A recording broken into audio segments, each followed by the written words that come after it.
Hello everyone, this is Jake from the future doing a video introduction that I thought would be important to talk about. One of the last videos I uploaded at least was a huge comparison video where I talked about a variety of different I-type adapters that were on the market, such as my own PolaVolt battery solution, using two AAA size lithium-ion batteries. I talked about offerings from Retrospect. I talked about offerings from Polar Studio. I talked about offerings from the SX-70 project, Reassembly. I went way in depth, probably more so than I needed to. The video ran for about an hour and a half, but one battery adapter that I didn't feature in that video was one made by MiNT, known as the Type I. Now, in that video, I chose not to include it because it didn't really fit in with the rest of the battery adapters, which otherwise were all things that you could purchase individually. MiNT only offers these for sale pre-installed to a camera, so if you want one of these Type I adapters, you will have to either purchase one of the SL670 series, which are the SLRs with the little time machine dongle that offer manual control or automatic, depending on what you set the camera to. They are not a product where you can just buy the battery adapter back and wire it up yourself, whereas everything else I included in that list was. It was basically something that you could plug and play or install on your own. They were all things designed for the user to be able to do. Now, the MiNT didn't fit the brief, and so I didn't include it in that video. But I was also hesitant to include it because it had started to come to my attention that a few of them had, I guess, a little bit of a design flaw. And this is something that I actually pointed out on my Instagram a few days ago, before I ultimately realized that it probably wasn't fair for me to make such a post. And so I deleted it. And I deleted it because I also made a mistake in that video where I said that this chrome and tan camera was worth about 1,800 Australian dollars. That was wrong. This camera is worth about 1,500 Australian dollars. It is the Ming edition, the black one with the all black body panels. That version is worth 1,799 Australian dollars. So that was, I got confused. So first of all, I made a mistake there. So I deleted the video. But secondly, in talking about the design flaw, I didn't think that it would be particularly fair of me to comment without actually contacting MiNT directly. And the flaw that I'm going to be exploring in this video at a later date is this one here. Now, I happen to have been sent two of these cameras at the same time. This one I've already completely refurbished, and I actually swapped out the battery adapter back for my own PolaVolt solution. So I'm going to talk all about that later in the video. But this is a camera where I'm actually going to show you how I fixed this particular issue because it came to my attention, and I've seen a few of these now, and I also spoke to a few repairers in the USA that have seen this issue. But it seems that on some of these earlier batches of MiNT Type I adapters, the plastic on the side panel is too thick, and it results in the erection arm catching on the sliding lug on the inside. So basically there's an erection arm, there's a sliding channel, and if the plastic panel is too thick, what starts to happen, and here is the MiNT battery adapter that I removed from this camera. What starts to happen is it carves, the friction just starts to carve a little channel on the inside of the body panel. So I actually reached out to MiNT and asked them if they were aware of this because it started to seem odd that I would get people who already own MiNT cameras contacting me as a third party in order to repair them when surely MiNT can repair this kind of stuff. And I was very pleased to find out that MiNT have probably the best email customer service I've ever experienced in terms of contacting a company that refurbishes Polaroid cameras. They wrote back to me within minutes, which means that they must have someone sitting there whose job is purely to answer emails as quickly as possible. I've never experienced anything like that, and I've emailed a lot of different companies about Polaroid cameras over the years, and the speed that they responded was amazing. So MiNT have informed me that yes, they are aware of this issue, and apparently it no longer affects current batches of cameras. So whether they've changed the molding on this battery adapter back to basically deep in that channel, or whether they are simply just using a dremel or a sander or some kind of tool to remove some of the excess plastic, they have basically come up with a solution that fixes the issue.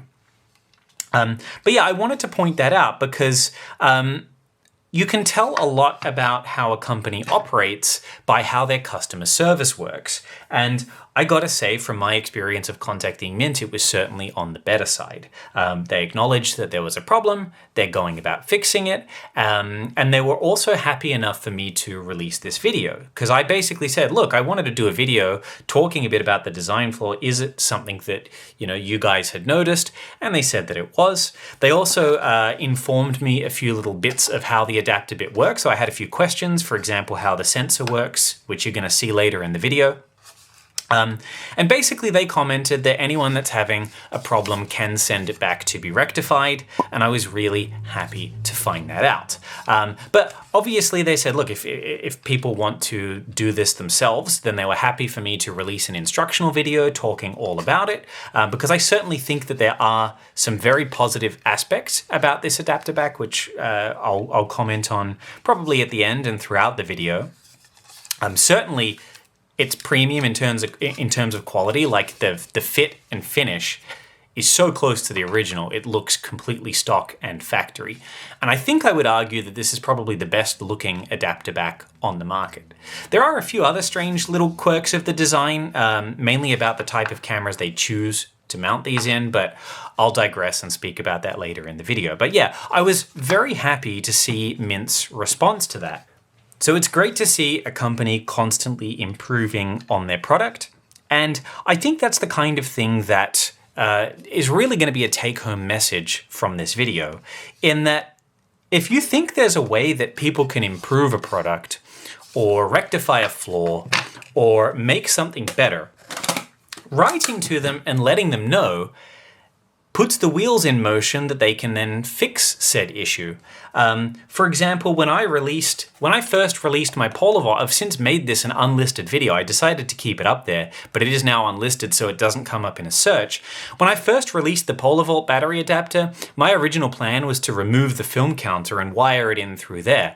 And a lot of people said that was a bad idea. I agree with them now. I didn't think about it at the time. A lot of people told me that they would miss the counter, and so I came up with a way to do it differently that would leave the counter intact. And it seems that Mint has heard the cry of people having this particular problem. And yeah, they are able to offer a solution. So I just wanted to get this part of the video out there because I'm very aware that a lot of my content is pointing out like little quirks of instant camera design, whether it was something from the factory or whether it was, whether it's a pro and a con of the different battery adapters and stuff on the market.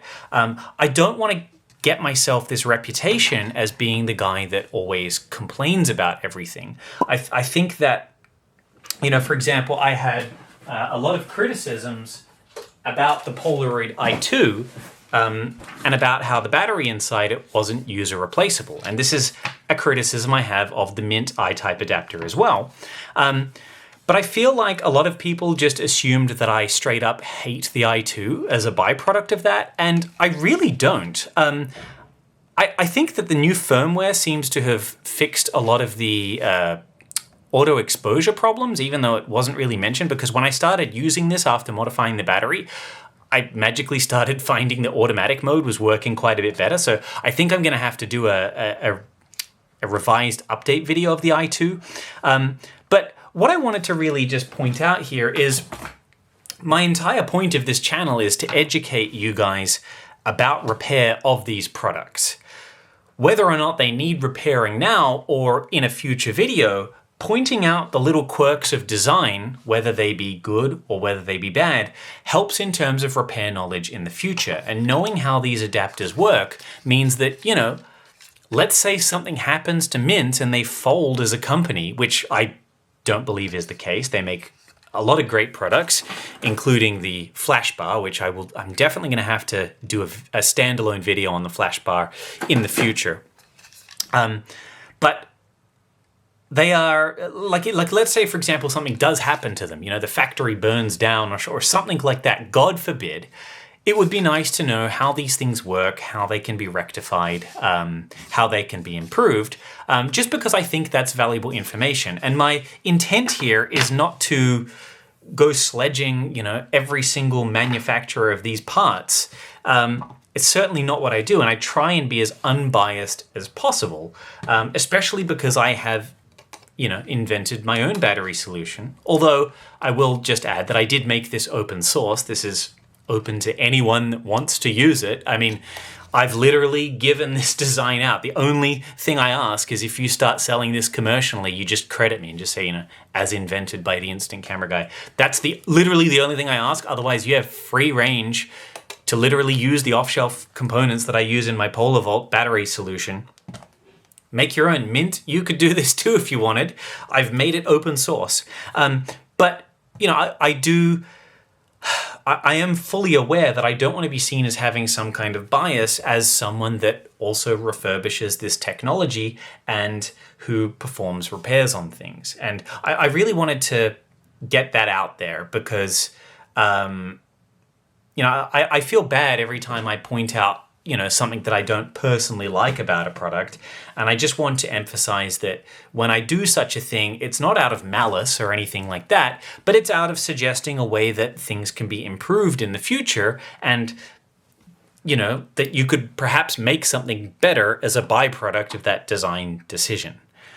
Because we can always improve. And I certainly wouldn't be where I was today if I didn't have people harshly criticizing me and performing constructive feedback. For example, Joaquin de Prada of the Open SX-70 project was a constant thorn in my side, telling me how to do things better. But every single time he made a suggestion, it was for the right reason. And I improved dramatically because of that man. And I wouldn't be here today if it wasn't for him. So yeah, I basically just wanted to just do a little bit of an introduction. This will be a bit of a long video as well, and there are other things that I want to talk about in regards to the MiNT camera that I'll probably do in a completely separate video, so this is likely not the only time that you will see this thing.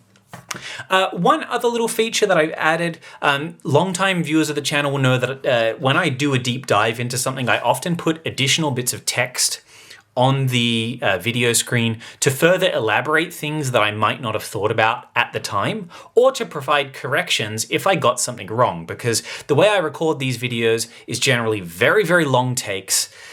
It's a lot of me talking, and pretty much everything that I do is ad-libbed and in the moment. I try to do as very few cuts and edits as possible, if only just to make editing easier. And sometimes I need to make little corrections and that kind of stuff. But I'm also aware that because my videos are very long, a lot of you guys like to have them on in the background. And if you're listening in the background and not really watching the screen, well, how are you supposed to read the text? So from this point forwards, when I add text in my videos, I'm going to have a little pop sound effect that is going to tell you, oh, you should probably turn your attention to the screen now.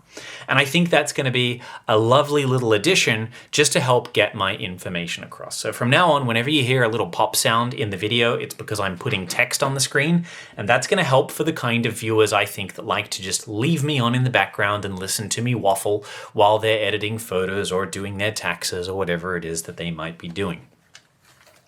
Anyway, I think I've spoken long enough. MiNT, I just wanted to thank you guys for just being so open and transparent. As I said, every bit of information that I was confused about, such as the type of sensor that they use to pick up the film, MiNT happily explained to me in great detail, and they gave me their blessing to produce a video like this showing people how to repair this if they wanted to do it on their own. So yeah, awesome company. They make great products. You know, like everyone, they occasionally make a little mistake, but how they respond to that mistake, I think, speaks volumes. And yeah, I'm really happy with how they communicated with me. And yeah, I just really appreciate that. So I just wanted to let them know.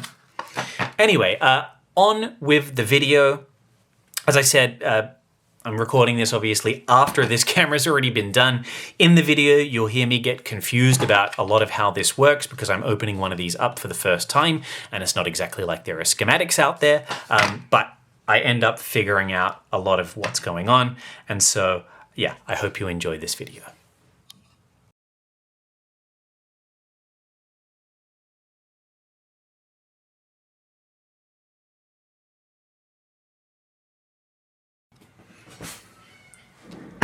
Hello everyone, and welcome to an episode of the Instant Camera Guy, where I will be talking about the MiNT SL670. In particular, one that I will be, I don't know, would you call it an upgrade? One that I'll be converting to my PolaVolt battery mod, despite the fact that it already has an I-type battery back installed. This is a camera that I mentioned in my previous I-type video, although I didn't include it in depth because, well, I didn't happen to have one on hand at the time.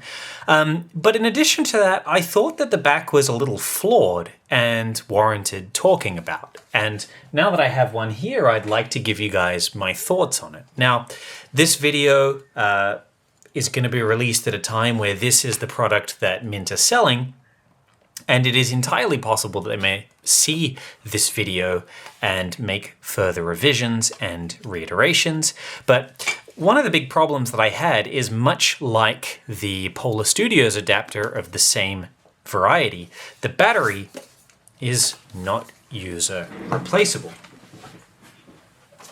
Which, if you're a viewer of the channel, you will know is a recurring theme and personal pet peeve of mine. Like many other similar cameras, well, like many modern I-type cameras, in fact, every I-type camera to this day made by Polaroid, the battery in this is built in and not something that you can swap out. Meaning that eventually, in 1 year, 2 years, 5 years, 10 years, it ain't gonna last forever. And eventually you're gonna need to go in and replace it, and that involves getting inside the camera. MiNT choose to skin this particular camera in a metallic leather. So these are aluminium panels. They're held in place with the double-sided tape, which was fairly hard to remove. I had to use a lot of heat and then get in there with a knife, but I did manage to get it off completely without deforming it. But it completely seals off all the screw holes inside the camera. The other problem that I mentioned in the video, and I did ask on that particular video, I said that one of the things that I had noticed on the one MiNT camera that I had seen is that they are a little hard to open and close, particularly on that side arm. It tends to grind. Now, I would later then have that confirmed by some people that made comments and say that, yeah, theirs does that too. And I had 3 separate people reach out to me, all informing me that, yes, the MiNT SL670 with its Type I adapter back internally is actually too tight. The plastic molding is too thick and it actually scrapes on the arm. You can see where it's leaving little scuff marks on the I don't think this is polished brass or whatever they do, paint it, whatever. But it's basically causing scuffs. And that's because it's too thick inside. So as the erection arm slides down, it's grinding and getting caught. And it causes a very unpleasant sensation when you are trying to open up the camera. But when I discussed it in my I-type video, I didn't want to tar every single MiNT camera with the same brush because I didn't know if maybe that was just a one-off bad molding, but it seems to be the case that it's actually fairly common. And I spoke with another technician, Dr. SX-70 from the USA, who was actually opening one up. Coincidentally, he happened to have one in his hands at the same time, and he was having to dremel the internal parts of the adapter back so that the arm could slide. And so, MiNT, if you're watching this, what I would recommend you do with your injection molded backs is, before you fit them to the camera, take a dremel and carve away the excess plastic so that this isn't an issue, because a lot of people are thinking that their cameras are broken when it's just that. But my particular client, he actually purchased another camera off me, which was modified with my own PolaVolt, and he ended up liking that battery solution so much because of its simplicity, because of its repairability, that he actually wants me to convert this into a PolaVolt camera. And that means I will be swapping the bottom panel with a identical, or the one that it basically would have came from. This is an alpha style bottom panel, and I will be fitting a matching black battery adapter to it and wiring it in. And as far as I know, I shouldn't have any issues wiring this up. One thing that I can't quite figure out how MiNT have done it, and I'm very curious to open this up inside and see if perhaps they've installed another switch. But basically, MiNT have somehow adapted this battery so that when there's no pack of film in there, you can't power it. Now that is in stark contrast to, let me see where I put it. Yeah, here's one. Do I have batteries in it? No, not yet. So here's one of my PolaVolt conversions, and I'm just going to put some fresh batteries in it. In my PolaVolt, I've wired it up in such a way that the dark slide eject never occurs, right? So when you erect the camera, it is turned on, and to eject the dark slide, you just hit the button and then the dark slide would eject. And I did it that way because that's the simplest way of doing it. It adds a lot of extra reliability, and it's not really a necessary function, is it? I mean, if it doesn't eject the dark slide automatically, what does it matter? You just press it manually. That's how Fuji Instax cameras work, for example. You manually eject the dark slide when you put a pack of film in. But I did it mainly for simplicity and to make the camera more reliable. Now, that means that it'll actually run even without a pack of film inside. So you can still completely use the camera. The only thing that won't work is the film counter won't move if there's no pack of film in. So I assumed that the MiNT camera would have been similar, but it's not. This is currently erect, and I believe that should switch it on. But it only comes to life when you insert a pack of film. And the only way I can think that they might have done that is if they've added an extra switch to the back film counter assembly, because when you insert a pack of film, a little metal arm travels down, and I wonder if they've somehow wired that up into basically the dark slide eject. So that's certainly interesting to me, and it just shows the different ways that you can go about, I guess, thinking and designing these things, because in my mind, I didn't want that as a feature. I didn't want the automatic dark slide. I wanted to remove it, and I wanted to remove the 10-shot countdown timer that disables the shutter. I wanted to remove all those features because it means less wires going to the counter and less things that can go wrong. MiNT's solution was to do the exact opposite, and I'm very curious to see how they've wired it up inside. So I'm going to be opening this up now for the first time. Now, I am going to deskin this camera because the client who has sent this to me, he didn't really like the metallic foil. Well, I guess I shouldn't call it foil. This is metallic panels, really. They're made of aluminium from what I can see. But I can see where he's coming from. They don't seem to wear very well. There's a lot of scuff marks, and you can see where the paint is starting to come off the edges.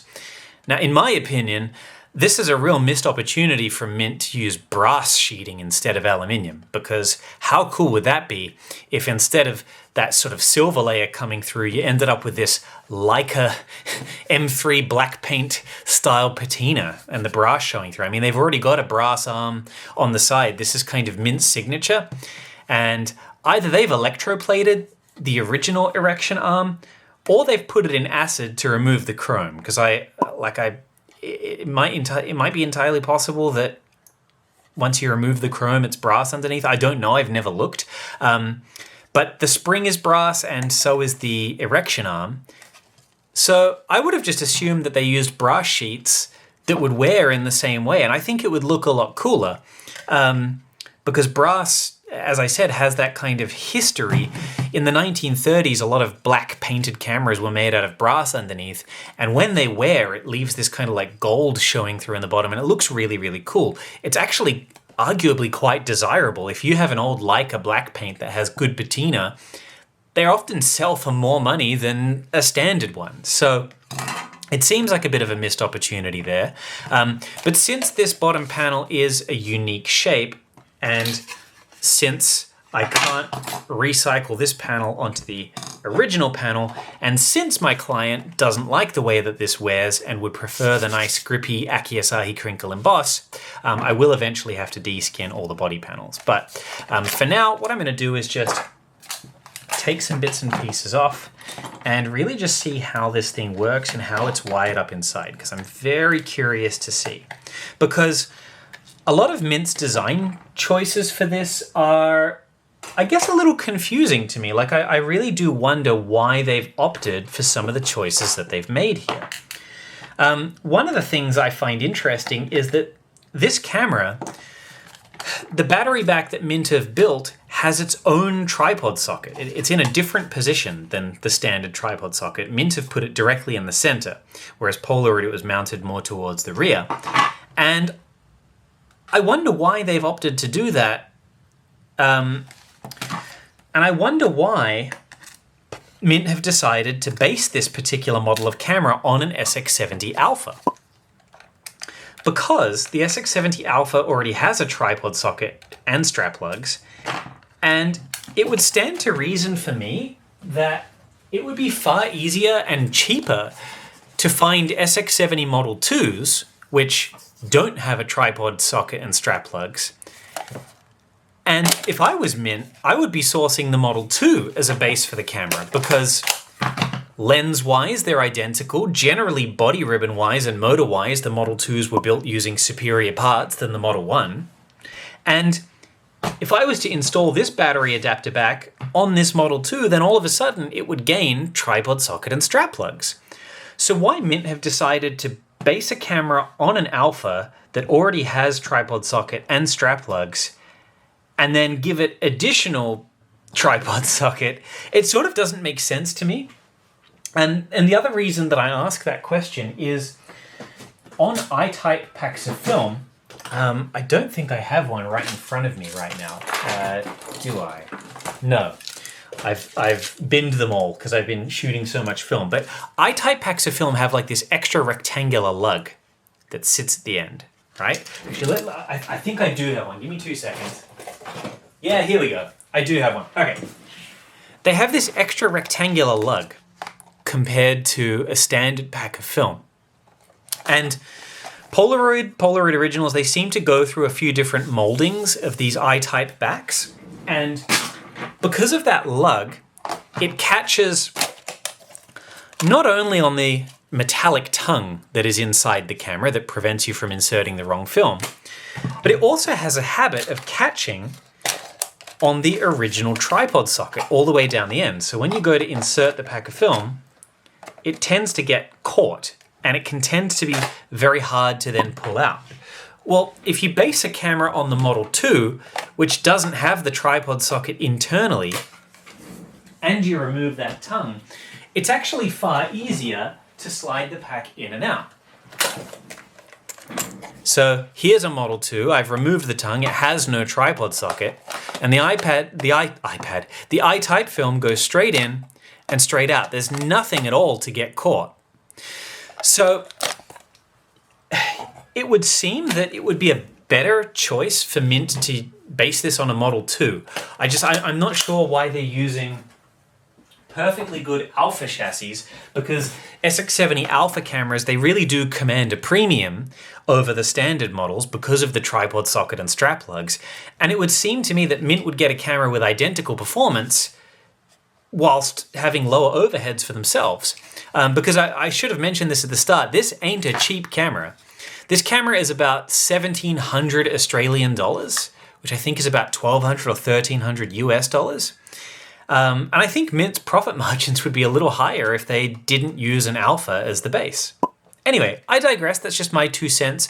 The reason why I think MiNT used the Alpha is because of the little dongle that they supply.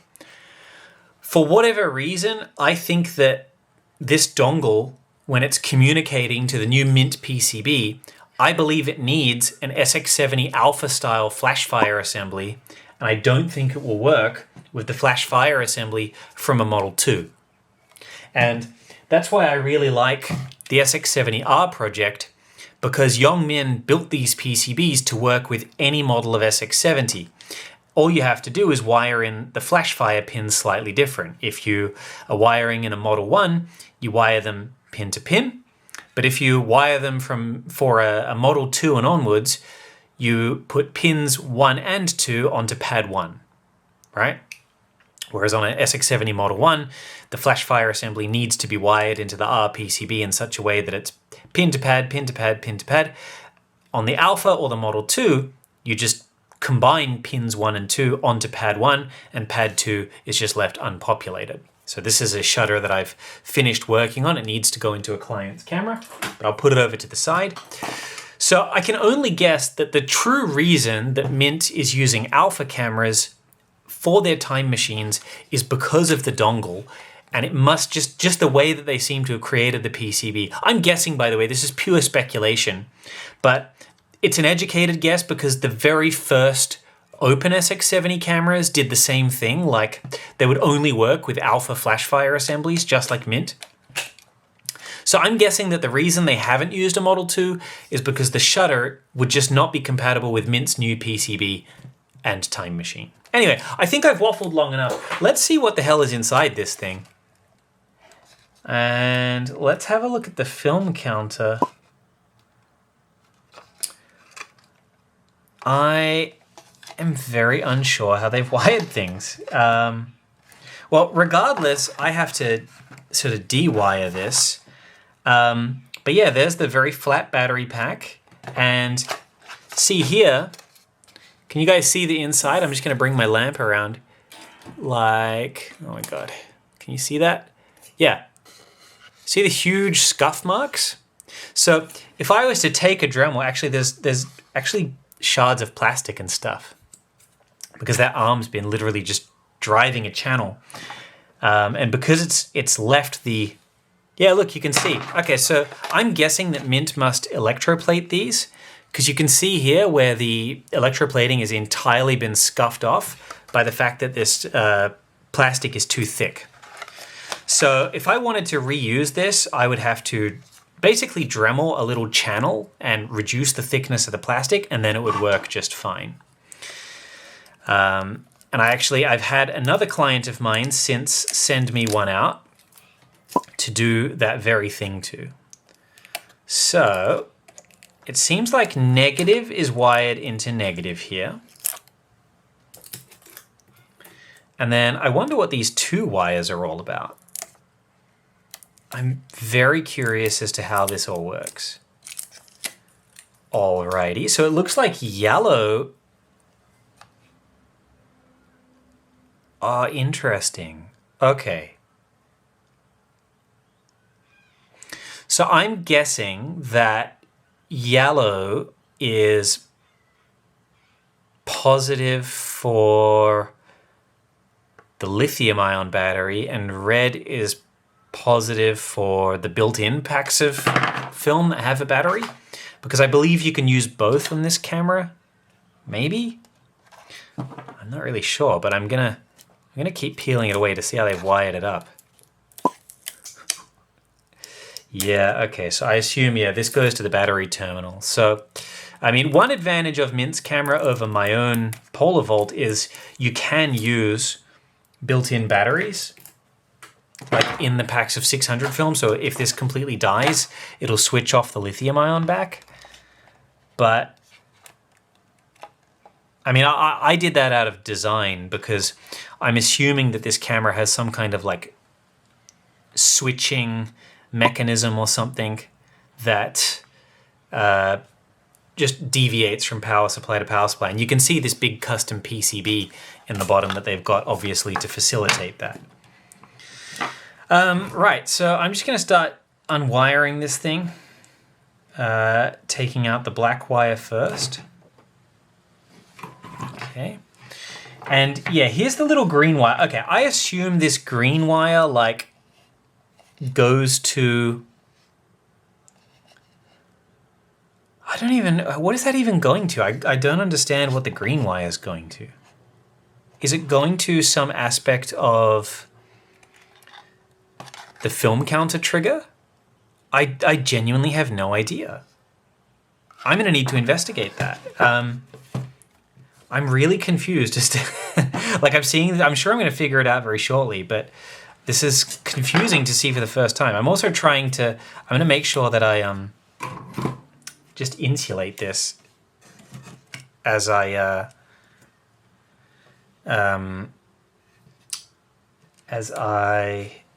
take it apart, so that I'm not accidentally putting positive where it shouldn't be, etc., etc.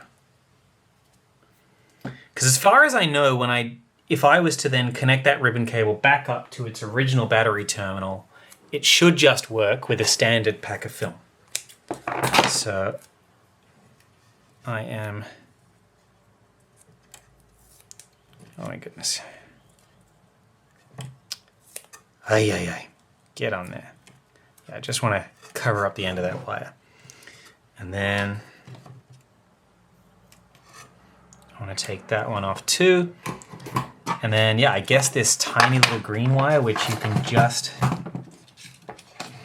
sort of get to down here. But yeah, I really do wonder how they've wired it up. Unless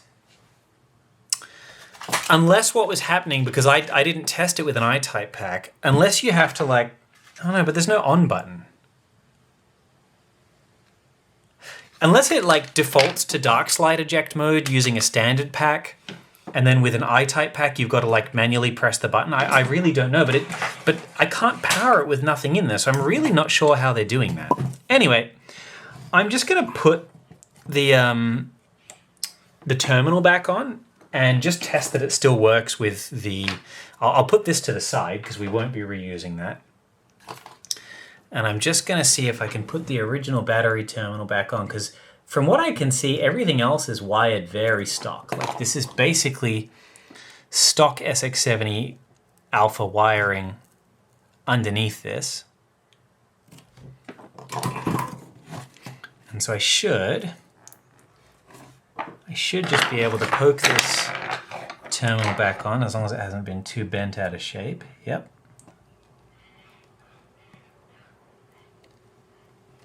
And I'm just going to temporarily solder that back on.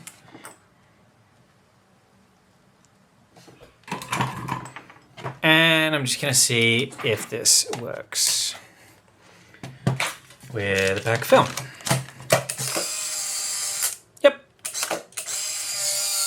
So, still working absolutely as it should. And that means that I can now go ahead, install this, and do the PolaVolt mod. So I'll be doing that in a minute.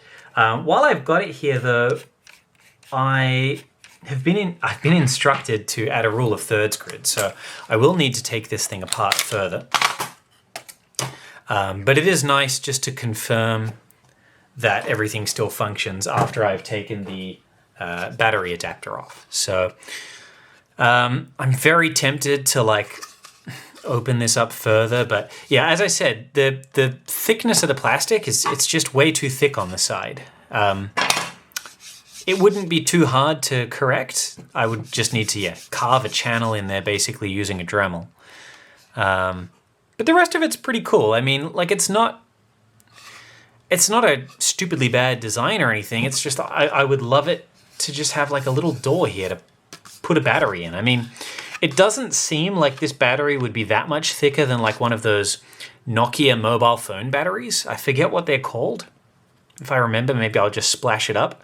And those are like a hard cell solution, and I don't think they're that much thicker than this. So, like, I mean, it might add a bit more bulk, but it would be user replaceable. But yeah, it's an unfortunate byproduct of the design. Like, there's only so compact you can make these without having to do this kind of stuff. And I just don't like that as a solution. But I mean, each to their own, I guess. Why was that green wire going down there? It like goes to the leg of the motor driver chip. I wonder what on earth for. Well, I might figure it out eventually. I mean, I don't have the time to think about it right now, but in the comments section, if anyone can think of a reason why this green wire would have to go to one of the legs of the motor driver chip that is connected to... Is that positive?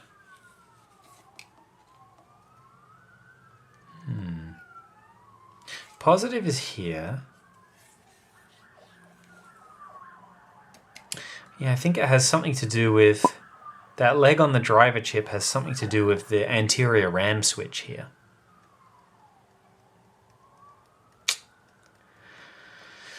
Yeah, I don't know. Anyway, it doesn't matter now because we're not going to play with that part, and I'll put this back over and onto the side there. And I'm basically now just going to rip this thing completely apart. And the reason that I'm doing that is not only to get inside the camera, but I have to add that rule of thirds grid. But yeah, I was basically instructed by the client, check over everything and add the grid and recalibrate anything as I need to see fit. One thing that I have noticed with some of MiNT's refurbs is the soldering on the PCBs. Often I don't think they use the best quality of solder. It seems very tin based. And sometimes I see it's a little bit messy. So I wonder if that'll be the case here.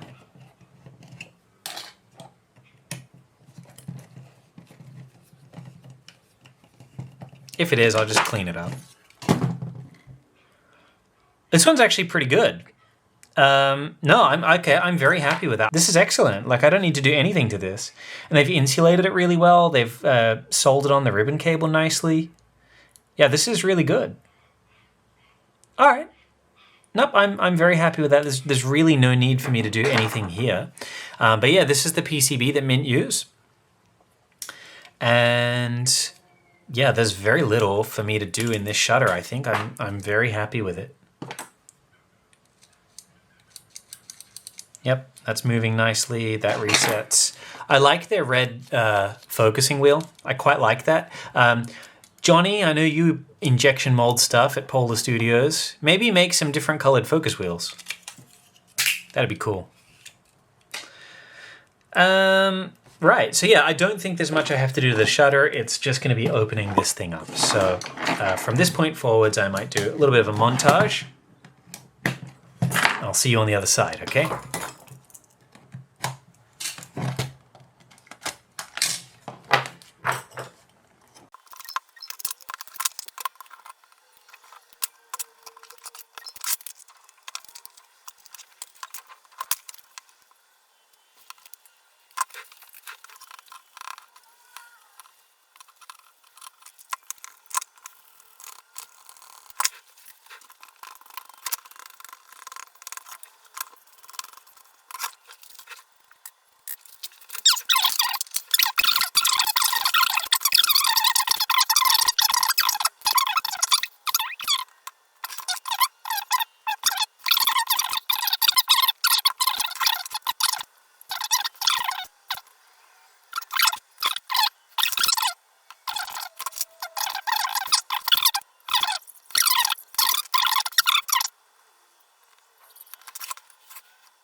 All right, looking pretty good. I basically just have to reassemble it, but the rule of thirds grid looks nice. There are lots of little scuffs on the Fresnel screen. I did clean it up a little bit nicer than how it was, but ultimately there's not a lot that I can do about that just because of the nature of the Fresnel being such a sensitive thing. It just gets scratched and stuff over time with dust and bits of debris that gets in there. So, SX-70s are getting harder and harder to find in good condition, especially if you have to restore lots of them. But with the rule of thirds added, I'm very happy with how that looks. So what's going to happen next is I will wire up the PolaVolt. I also, what I'll do is when I go to take the counter off, because what I'm going to have to do, I'm going to wire up the shutter back onto the camera, and I want to see if it functions if the counter is set to 10. And what I mean by that is, will the shutter just straight up function if the counter is in the position of 10, or does it need to eject the dark slide in order for the shutter to work? Because this is going to alter the way that I wire up the PolaVolt. I would ultimately like to sever all connections to the film counter and also sever connections to the power, the way that I standardly wire one of these things up. But I might have to alter things if this camera needs to eject a dark slide in order to work. But I don't think it does. I think it's going to work just fine once I remove that. So let's get that wired up, and I'll be back.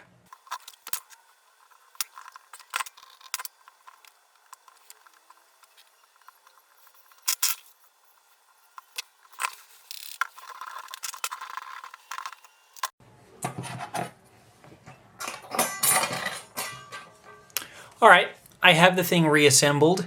What I'm going to do now is just detach the film counter switch from the rear, and I'm going to do that just to make sure that the camera shutter and the firmware doesn't have to compulsorily eject a dark slide. I'm hoping that it does it based on what the switch says, based on like hard coding, because if that's the case, then it'll mean that I can get rid of all the connections going to the film counter switch, which I would much prefer to do.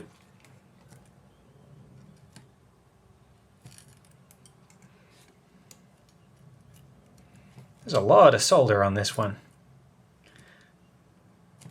All right, I think that's enough. There we go. Oh, well. One of the switches just came straight off. But that's okay, because it's still going to do the same thing. So what should happen now is I should insert the pack. Yeah, and now it's got manual dark slide eject. So just like a standard SX-70, if you basically disable those switches on the rear of the camera, and the switch for what happens when the pack is blank just came straight off. But I would hazard a guess and say that that was almost loose already, because the plastic stakes are still in the switch. All the rest looks secure, so it may have just been loose and lifted straight off. Regardless, we don't need that. That top switch, all that does in the standard SX-70 is inform the camera that you've taken more than 10 shots of film, and it would, in the standard SX-70, it would shut off the power supply to the flash socket so that you didn't accidentally waste flash bulbs.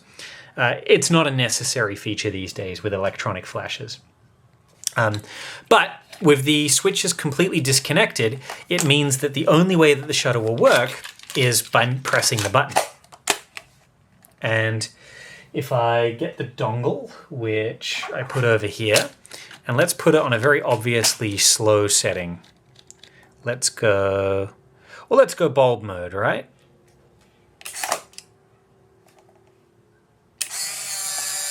So it's clearly working. So that means that I can continue the PolaVolt mod as I would normally do, and yeah, get this wired up for the client.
All right, one finished camera. Well, I say finished, I do have to reskin it in the Asahi black crinkle emboss that my client requested, but we do have a fully functional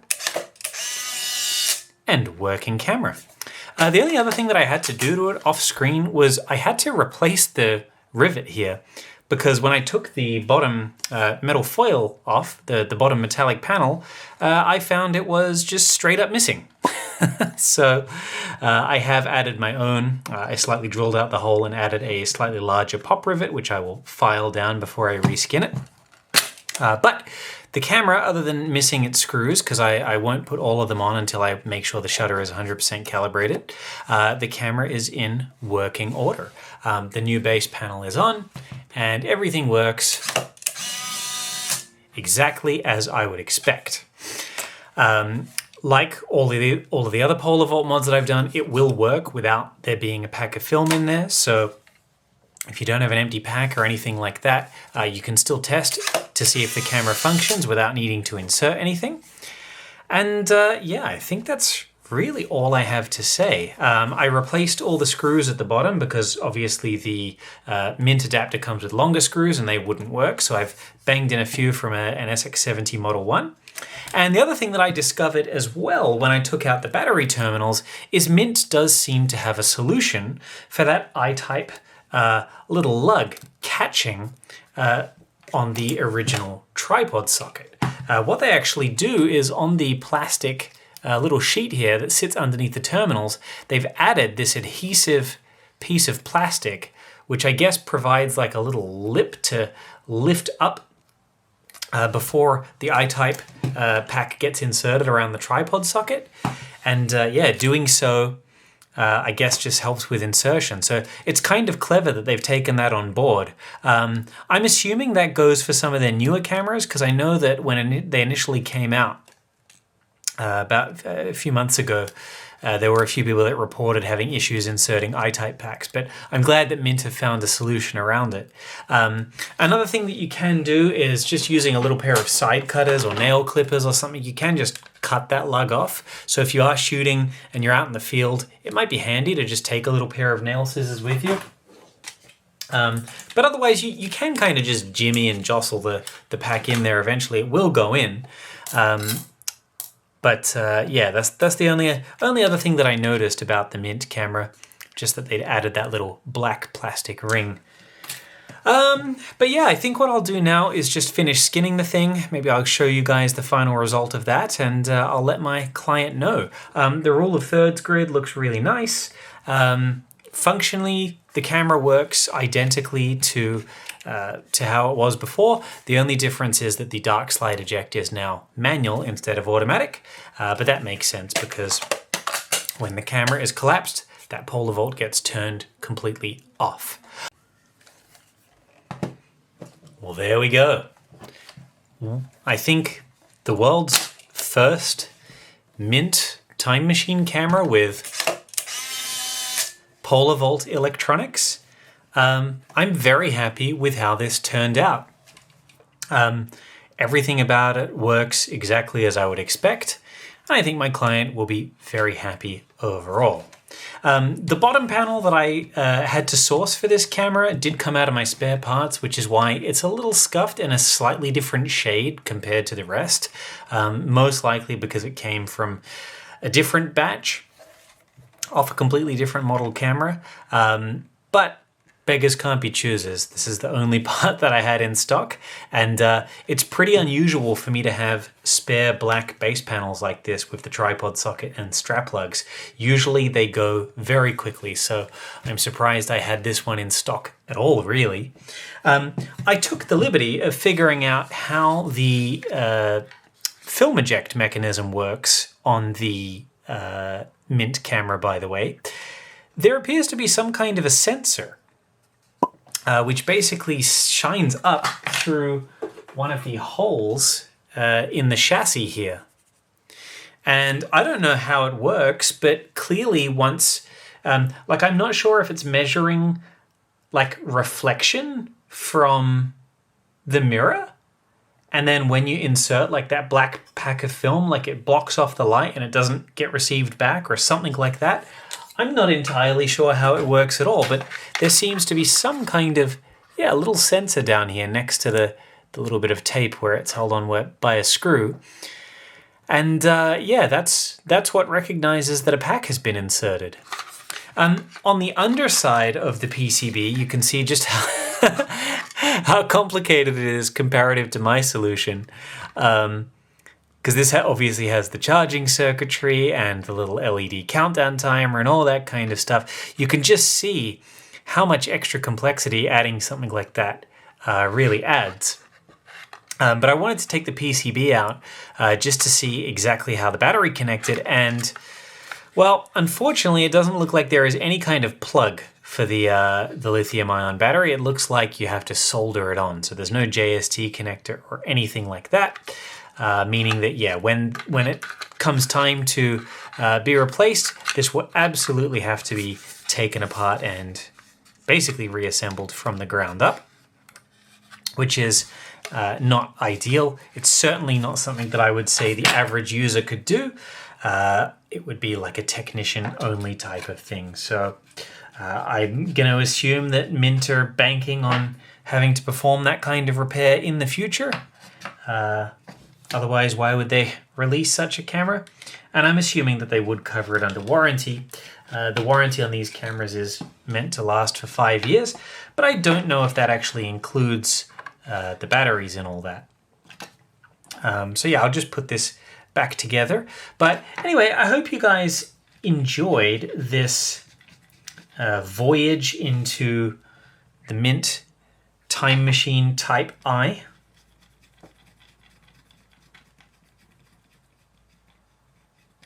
And yeah, I hope you found this video entertaining enough to watch.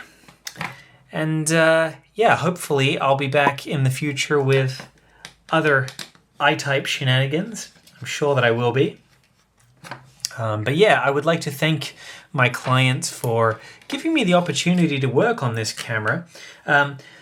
This will not be the only MiNT camera that I have on my bench. I'm actually getting sent another one of the Ming editions a little later in the week, basically to do exactly as I described, basically dremel out the side housing here so that it closes properly. Because I've got a client who has one of these that it just does not close nicely at all. Like, it's really, really scrapey. So I'm going to repair that for them. But I'm very glad now to have a better understanding of how these things work and a better ability to thus repair them in the future if and when they fail. You won't need to necessarily send it all the way back to Hong Kong. I'll be able to do it too. So yeah, I think that was pretty much it. I'm going to end the video there.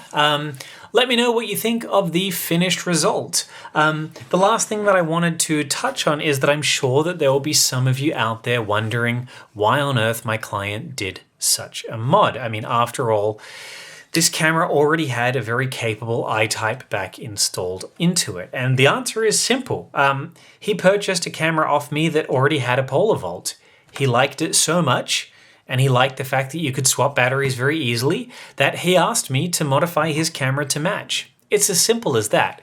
I've been quite, I guess not surprised, but quite glad to see people embracing my little invention, whether they're wiring it up themselves or whether they're ordering one from me. I'm glad to see people embracing the open source repairability of such a battery adapter. It's really nice to see, and I did wonder whether or not I'd find much of a market for it at all. I mean, it is, after all, one of the simplest solutions, even if it does look and add like a, this extra bulk at the back of the camera. I think the advantages you gain in it being just so repairable and such a powerful little solution for what it is maybe outweigh any of the disadvantages. So yeah, I'm really glad to see you guys embrace it. Anyway, I think I've waffled long enough. I'm going to end this video here. I just wanted to say that you're all a wonderful audience, and I wanted to thank you guys for supporting me so far. It's been a hell of a ride since the start of the year.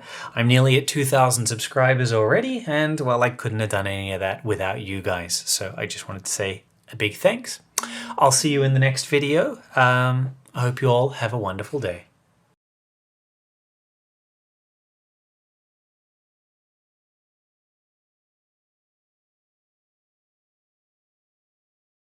Now I want to dedicate this part of the video into fixing my client's chrome and tan camera here. So this is the camera that I initially posted about in my Instagram reel before deciding that it was unfair for me to make such comments without knowing whether or not Mint has rectified this issue.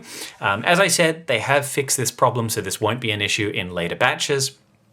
And you might wonder, why is my client not sending it back to Mint in Hong Kong? The simple answer is he's based in Australia and so am I, and we're both capable repairers. So he's opted that it's just easier and more straightforward to send it out to me. And so I will be basically just channeling a little groove into the side of the adapter back so that the little arm moves more freely. Because right now it is quite crunchy to open and close. Now, when I was talking with Mint, they assured me that this obviously wouldn't affect the performance of the camera, and it doesn't. It really just affects how easy it is to open and close. The only thing I will say that it could potentially affect is having the camera be stiff to open does put extra stress and pressure on the viewfinder assembly when you lift it up. And stress and pressure can start to crack the body panels over time. These are, if you have to use too much force to open the camera, they can eventually start to put wear and tear on this body panel. And so obviously we don't want that. So I'm going to be modifying this camera to be as easy to open as is possible. The only downside to doing this particular version, the Ming edition with its aluminium panel, was very easy to get off. Because it's metal, it obviously won't really deform provided that you are careful, because this is nice thick grade aluminium. However, leather tends to deform depending on how sticky the adhesive is. So I've tried to peel this off raw. It didn't want to budge, so I'm going to try it again with heat. So let's start a little fast forward segment and see what we can do. My client has already told me that since it's at the bottom, he doesn't care too much if it deforms a bit, but I'm going to try and save it as best as I can.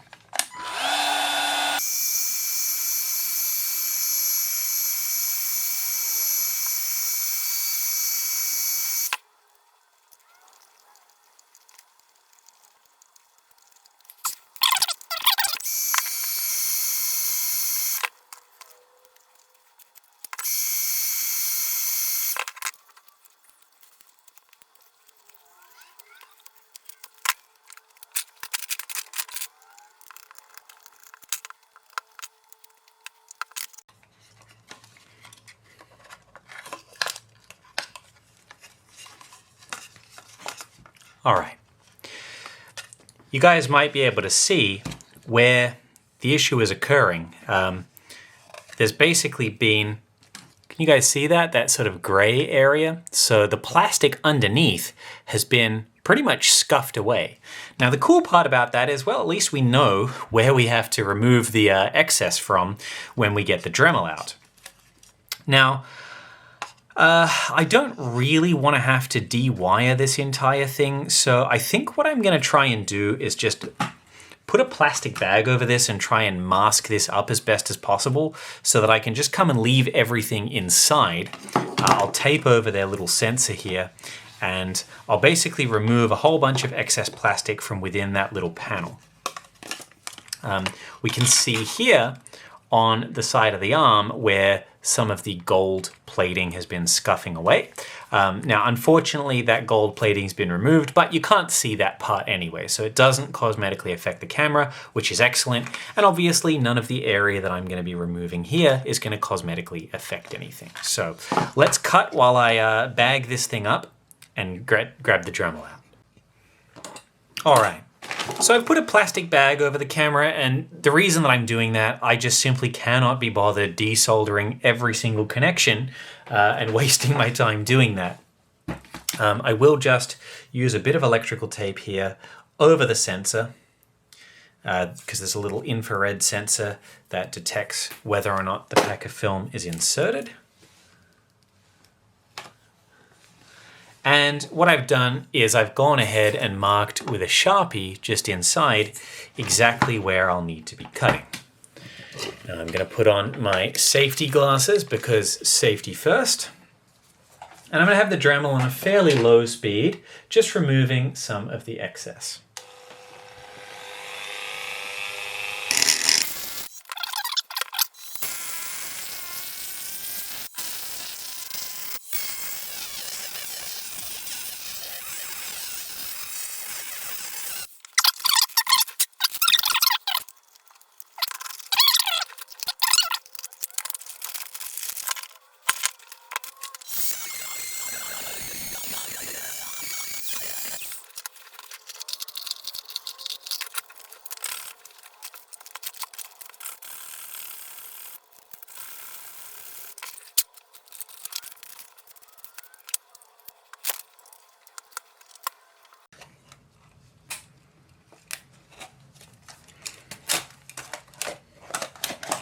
There we go. Perfect. So what I went ahead and did is just dremeled a little bit more of the plastic off, and now it opens and closes like a charm. What I will also do is just apply a bit of grease to the insides here, just to smooth out the rail there where the little arms been having to sort of grind into it. So adding some of that lube will really help things. And yeah, I'll just come and basically re-insulate the little side of the body ribbon cable here, and then this thing will be good to go. I will need to reattach the ground wire though, because that did come off. Luckily, I know where it goes. So I'm going to do that off camera and be right back. All right, there we have it. So much nicer to open and close. And what's more, I've just got a pack with no battery in here. The inbuilt battery is working exactly as it should. All I've got to do now is re-glue some of the leather back to the bottom panel, and this thing can pretty much go back to its client. They do want me to just make sure everything else is checked over, but honestly, this thing functions completely fine now. I have checked the flash cam follower assembly. That was perfectly calibrated.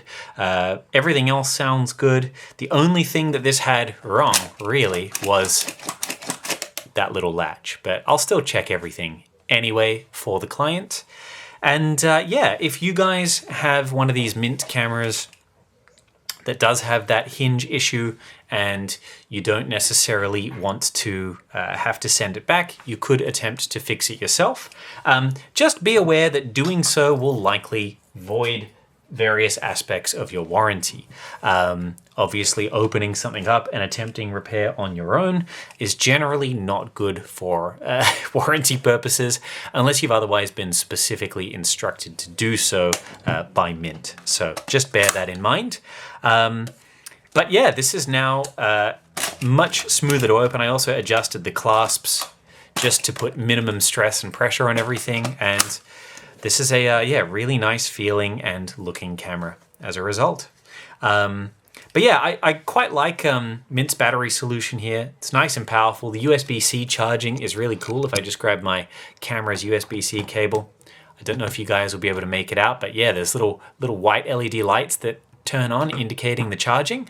This one's been run down quite a bit. The battery that's in there is quite a large capacity, so it should last quite a long time. I don't know if the battery will eventually discharge on its own. A lot of I-type cameras often do that if there is, you know, different parts built into the camera's circuitry. So for example, that little infrared sensor that basically figures out, is there a pack of film inserted or not? I don't know if that infrared sensor requires a lot of power to run. So it's possible that if you left this thing alone with nothing in it for months on end, that it would eventually drain that battery inside. I'm not entirely sure. So it's probably just a good idea, you know, every week or so, if you shoot this thing regularly, just to top it up. And if you're going to go somewhere, you you know, to some kind of big event or something like that where you absolutely need to rely on the camera, probably a good idea to charge it beforehand. But the main advantage to the MiNT solution is it does at least allow you to use the camera's original battery terminals, since it intelligently switches between both depending on which one you've got wired in. Depending on which pack you've got inserted, I should say, because both are actually wired in, which is pretty clever, pretty cool stuff. So yeah, thank you for watching. I hope you found this video entertaining. It's ended up being way longer than I anticipated, and I will still be doing various features on some other bits and pieces that I had to correct on this camera, which I will be doing at a later date. As always, you're a wonderful audience. I'd like to say thanks again to MiNT for being so wonderful in terms of their email support when I was messaging them about this product. And yeah, thank you for your blessing in terms of me getting this video out there.